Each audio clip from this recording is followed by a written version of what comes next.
المسنين فنانين مصر من صاحب السمو الشيخ الدكتور سلطان بن محمد القاسمي عضو المجلس الاعلى حاكم اماره الشارقه في اطار دعم سموه المبادرات الانسانيه وتقديم سموه للفن والفنانين في بقاع عديده من الوطن العربي خاصه مصر الشقيقه التي خصها بالكثير من الدعم، كما يحرص سموه على تكريم الفنانين والمبدعين خاصه كبار السن لما قدموه من خدمات لوطنهم خلال مسيرتهم وحياتهم.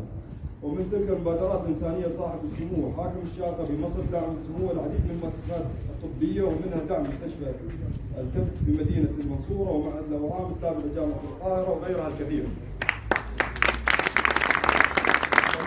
كما أن حب صاحب السمو حاكم الشارقة لمصر وأهلها لا يخفى على أحد، وسموه دائم بالتأكيد قولا وفعلا على حبه ودعمه المستمر لمصر واعتزازا بها. وفي الختام أتقدم بخالص الشكر لنقابة المهن التمثيلية على افتتاح دار المسنين فنانين مصر كما كبار الفنانين. نعم صحيح. ونتمنى لكم الدوام بالتوفيق.